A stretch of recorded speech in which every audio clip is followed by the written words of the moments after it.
Business Forum. Shang-Ching, sabi mo ay isa ka lang namang tindero ng isda. Anong mapapala mo sa panonood ng mga balitang ito? Baka pagalitan ka na naman ng biyenan mo mamaya. Paano mo nalamang wala itong kinalaman sa akin? Itong si Gu Shang-Ching, baka naman mayroon talaga siyang pinagmulan. Hoy, bawal magtinda rito ngayong araw. Ligpitin nyo ang gamit nyo at lumayas. Bakit hindi ka pa kumikilos? Nagbayad ako ng upa. Bakit ako susunod sa iyo? Aalis ako kung gusto mo, pero bayaran mo ang lugi ko ngayong araw. Tingin ko talaga ay walang utang na loob ka.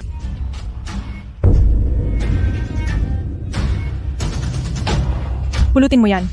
Anong sabi mo?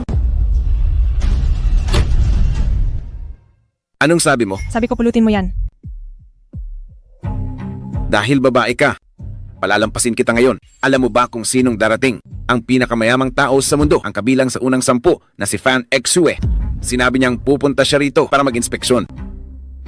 Fan Shuexu? Ang isang tulad mong hampas lupa, siguradong hindi siya kilala. Pero hindi siya ang tipo ng tao na pwede mong banggain. Napakalaki ng lungsod ng Rong. Pero dito niya gustong pumunta.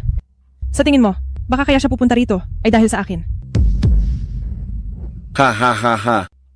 Huwag mong sabihing para sa iyo siya pupunta. Kung ang pinakamayamang tao ay titingnan ka man lang. Ako mismo ang magpupulot ng hipon na ito para sa iyo. Sabi mo yan.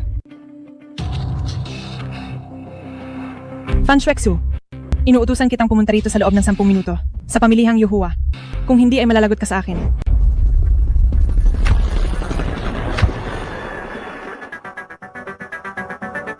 Ihanda ang sasakyan, bilis. Nagmamadali